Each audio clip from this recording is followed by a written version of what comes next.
सातवां बौद्ध महोत्सव में प्रदीप माही को श्रद्धांजलि अर्पित कर मूर्ति का किया गया अनावरण।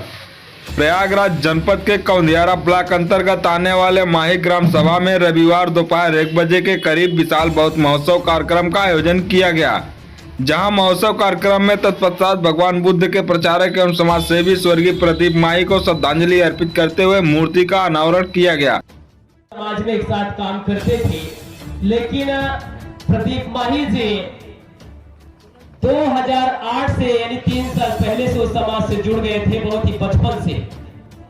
अगर जो शख्स 2008 से और कक्षा 6 में जब वो शख्स उस समय पढ़ रहा हो और इतना लंबा संघर्ष साल 2024 तक का सफर 2008 से, तो जायज है उस शख्स के जो विचारधारा थी, जो संघर्ष था, उसके संघर्षों से, उनके विचारों से हम क्या सीखे हैं, ये चर्चा जरूर होनी चाहिए।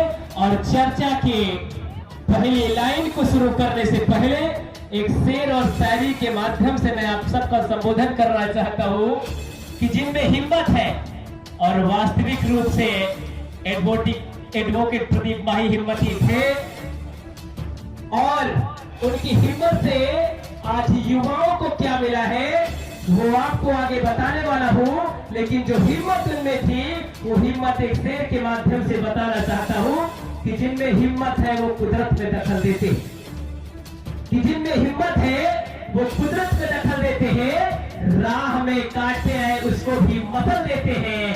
खौफ की दुनिया से बदलती नहीं राहें, असली बौद्धिस्ट और अम्बेडकरवादी तो वो है जो जमाने को बदल देते हैं, जो जमाने को बदल देते हैं। आइए शुरू करते हैं पहले सब्जेक्ट से कि जो साल 2008 से 24 तक का सफर रहा बड़े भाई एडवोकेट प्रदीप माही जी का, उससे सीखने को क्या मिला है।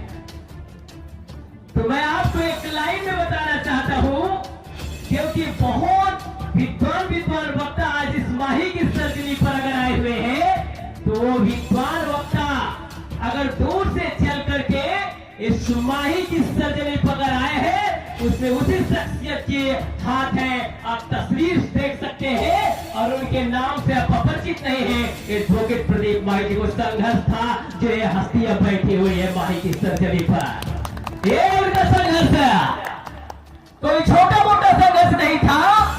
अपनी छोटी सी उम्र में अपने ग्राम सभा को एक नई पहचान देने का काम उन्होंने किया।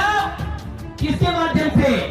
समाज में जब उन्होंने जुड़ा, विद्यार्थी जीवन में जब माँ बाप घर से बच्चों को पढ़ाने के लिए भेजते हैं, तो पहला संदेश देते हैं कि पढ़ने जाते हो सब काम करना, लेकिन राजनीति से बहुत दूर रहना।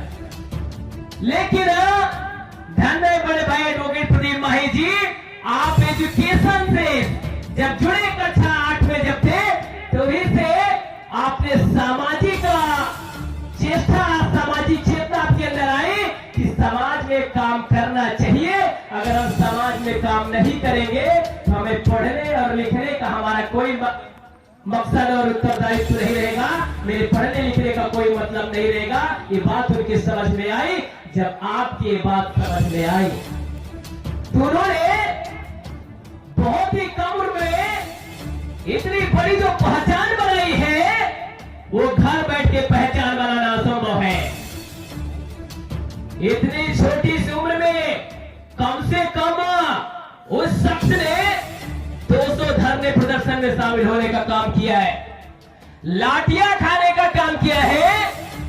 आरक्षण जैसे आंदोलन में अगर खत्म होता है, 13 पॉइंट रोस्टर प्रणाली हो, वो चाहे भारत बंद हो, वो चाहे जिस मुद्दे के विरोध में हो, आला दर्जे का व्यक्ति है, वो सबसे आगे नजर आते थे। ये पहचान है, ये प्रदीप माही जी का जीवन संघर्ष रहा है।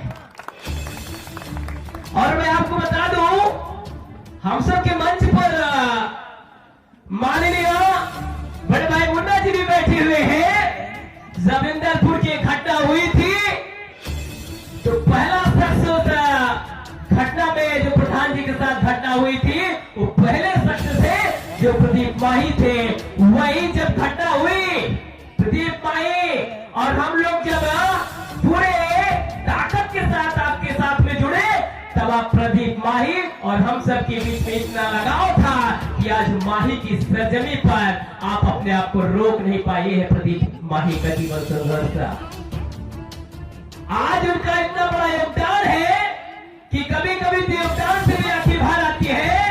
आप योगदान देखिए और योगदान से आंखें क्यों भर आती हैं कि कोई इतना छोटा शख्स नहीं था कि कोई बड़े बड़े शख्स आते हैं, विधान परिषद सदस्य आते हैं, राष्ट्रीय अध्यक्ष राष्ट्रीय उपाध्यक्ष आते हैं, बड़े बड़े प्रधान आते हैं, जिला पंचायत सदस्य आते हैं। वो कोई छोटी मोटी हस्ती नहीं थी। तो ये जो जीवन का उनका संघर्ष था, उनका संघर्ष साफ दिख रहा है। इस माइक और मंच से बताने की कोई जरूरत नहीं है। उनका संघर्ष झलक रहा है, उनका संघर्ष आपके नजरों में झलक रहा है। बताने की क्या जरूरत है? और जहां नहीं बताने की बात, तो आने वाले इतने वक्ता हैं, इतने साथी हैं कि उनके संघर्षों को बताते बताते वक्त कम पड़ जाएगा, लेकिन उनके संघर्ष की कहानी खत्म होने वाली नहीं है। और आप सोच रहे हैं कि 7वें बौद्ध महोत्सव में प्रदीप माही के संघर्ष की कहानी बता के खत्म कर दे, ये संभव है? उनके जीवन संघर्ष की कहानी 7वें नहीं, जब तक निरंतर काल तक माही में बौद्ध महासम्मेलन चलेगा, तब तक उनका संघर्ष हम लोग बताते रहेंगे। ये है प्रदीप माही का संघर्ष, इसे कहते हैं संघर्ष।